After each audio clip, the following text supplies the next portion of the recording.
હું રીના ગોહિલ. મેં આજે બનાવ્યા છે rainbow rice with exotic vegetables.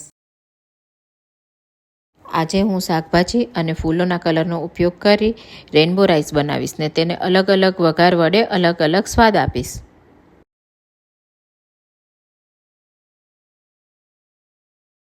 જાંબલી ભાત બનાવવા માટે એક તપેલીમાં પાણી ઉકાળી તેનામાં લાલ કોબી, અપરાજિતાના ફ્લાવર અને ખમણેલું બીટ નાખી ઉકાળી લેવું.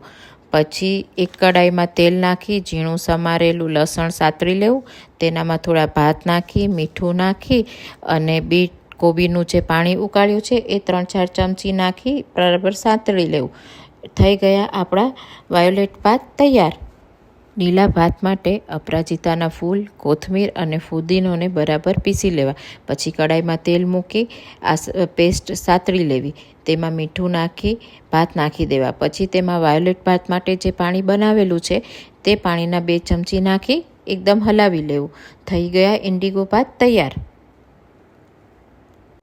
બ્લુ ભાત બનાવવા માટે ગરમ પાણીમાં અપરાજિતાના ફ્લાવરને ઉકાળી લેવા. પછી કડાઈમાં બટર મૂકી તેમાં ભાત, મીઠું અને ઇટાલિયન સિઝનિંગ નાખી અને અપરાજિતા ફ્લાવરનું જે પાણી ઉકાળ્યું છે તેમાંથી 2-3 ચમચી પાણી નાખીને હલાવી લેવું. તો બ્લુ ભાત તૈયાર.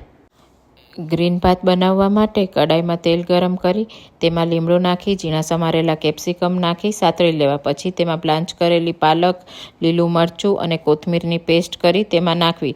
તેમાં સાતળી લેવું. પછી તેની અંદર થોડું મીઠું, ગરમ મસાલો, ચાટ મસાલો, ધાણા જીરું નાખી બરાબર શેકી લેવું અને પછી તેમાં ભાત નાખી હલાવી લેવા. થઈ ગયા ગ્રીન ભાત. પીળા ભાત બનાવવા પીળા બેલ પેપરને અને મકાઈને મિક્સરમાં અધકચરા વાટી લેવા. કડાઈમાં ઘી મૂકી તેમાં ચણા દાળ શેકી લેવી. બેલ પેપર ને ગ્રેવીનું મિક્સર નાખી તેમાં મીઠું, લીંબુ નાખી થોડું શેકી લેવું. પ્રોપર ગ્રેવી શેકાઈ જાય એટલે એમાં થોડા ભાત નાખી અને થઈ ગયા પીળા ભાત તૈયાર. કેસરી ભાત બનાવવા કડાઈમાં તેલ મૂકવું. તેલમાં થોડું જીરું નાખીને સાતળી લેવું. જીરું સતળે એટલે તેમાં ગાજર અને સેજ કાચા પાકા ટમેટાની પેસ્ટ કરી નાખી દેવી. પછી તેમાં મીઠું અને બિરયાની મસાલો નાખી થોડું સાતળી લેવું. ગ્રેવી બરાબર શેકાઈ જાય પછી તેમાં ભાત નાખવા અને ઓરેન્જ ભાત તૈયાર. લાલ ભાત બનાવવા માટે લાલ બેલ પેપર અને એકદમ પાકેલા લાલ ટમેટાને શેકી લેવું. શેકીને પછી તેની ઉપરની છાલ ઉતારીને મિક્સરમાં એની પેસ્ટ કરી લેવી. પછી કડાઈમાં બટર ગરમ કરી તેમાં આ પેસ્ટ નાખી સાતળી લેવી અને તેની અંદર મીઠું, ધાણા જીરું અને લાલ મરચાં પાવડર નાખી અને બરાબર સાતળી લેવું. પછી તેમાં ભાત નાખી દેવા. લાલ ભાત તૈયાર. હવે આપણે બનાવીશું વ્હાઈટ સોસ. સૌપ્રથમ કડાઈમાં બટર ગરમ કરવાનું છે. પછી એની અંદર 1-1.5 ચમચી જેટલો મેંદો નાખી અને થોડો સરખો સાતળી લેવાનો છે. પછી તેની અંદર 1 વાટકા જેટલું ગરમ દૂધ નાખવાનું છે. તેની અંદર જરાક મીઠું અને જરાક ખાંડ નાખી અને થોડું થીક ટેક્સચર આવે થઈ ગયો વ્હાઈટ સોસ તૈયાર. એક્ઝોટિક વેજીટેબલ્સ માટે કડાઈમાં તેલ ગરમ કરી તેની અંદર ઝીણું સમારેલું લસણ નાખવું. લસણ નાખ્યા પછી તેની અંદર ઝીણી સમારેલી ડુંગળી નાખવી.